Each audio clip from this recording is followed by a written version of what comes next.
Hey everyone, welcome back to my channel. അപ്പോൾ എല്ലാവരും സുഖമായിട്ടിരിക്കുന്നു എന്നൊക്കെ കരുതുന്നു. എല്ലാവരുടെയും പ്രിപ്പറേഷനൊക്കെ നല്ല രീതിയിൽ പോകുന്നുണ്ടായിരിക്കുമല്ലോ അല്ലേ? പിന്നെ നമ്മുടെ എക്സാം ഒക്കെ ഇങ്ങ് അടുത്തെത്തി. അതുകൊണ്ട് തന്നെ നമ്മുടെ പ്രിപ്പറേഷൻ ലെവലപ്പ് ചെയ്യാനുള്ള ടൈമാണിത്. നമ്മളിപ്പോഴും നമുക്കൊന്നും അറിഞ്ഞൂടാ എന്നും പറഞ്ഞിട്ട് നമ്മുടെ ബിഗിനിങ് സ്റ്റേജ് എപ്പോഴും റീസ്റ്റാർട്ട് ചെയ്ത് പഠിക്കാൻ വേണ്ടി നിൽക്കരുത്. നിങ്ങൾ മോക്കൊക്കെ എടുക്കുക, അങ്ങനെ മാർക്ക് ഇമ്പ്രൂവ് ചെയ്യാൻ ശ്രമിക്കുക കേട്ടോ.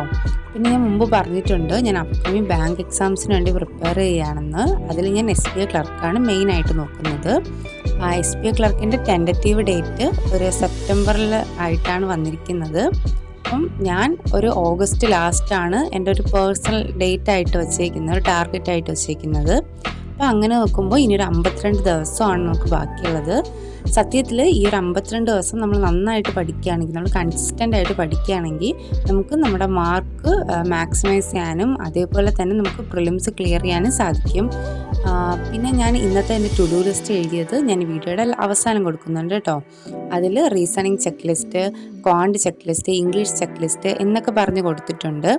അതിനർത്ഥം ഞാനത് ഫുള്ളായിട്ട് ചെയ്യും എന്നല്ല. ഞാനൊരു മോക്ക് എടുത്തതിന് ശേഷം എനിക്കതിൽ ഏത് ഭാഗമാണോ ഏത് ടോപ്പിക്കാണോ ചെയ്യാൻ പറ്റാതെ വന്നത് ഇല്ലെങ്കിൽ പാടായിട്ട് വന്നത്, ഞാനത് ഒന്നും കൂടെ എടുത്ത് ആ ഒരു ടോപ്പിക്ക് ചെക്ക് ലിസ്റ്റിൽ നിന്ന് എടുത്ത് ചെയ്യാണ് കേട്ടോ ചെയ്യാറ്.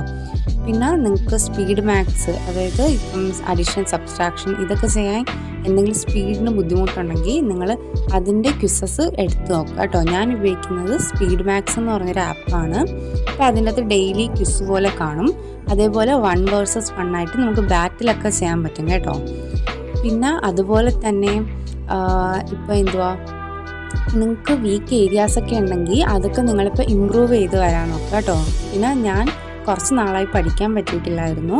അതുകൊണ്ട് തന്നെ ഞാൻ ആ ഒരു ടൈമിൽ ഇംഗ്ലീഷൊക്കെ ഒന്നുകൂടെ ടോപ്പിക്ക് റിവിഷൻ ചെയ്യാമെന്നും പറഞ്ഞിട്ട് ഞാനിപ്പോൾ റിവിഷൻ സൈക്കിളിലാണ്. അതുകൊണ്ടാണ് ആ ടു ഡു ലിസ്റ്റിൽ ഇഫ് ക്ലോസ്, ആർട്ടിക്കിൾ എന്നൊക്കെ പറഞ്ഞിട്ട് എഴുതിയിട്ടുള്ളത്. നിങ്ങൾക്ക് വേണമെന്നുണ്ടെങ്കിൽ എറർ ഡിറ്റക്ഷൻ അതൊക്കെ കാണാം കേട്ടോ.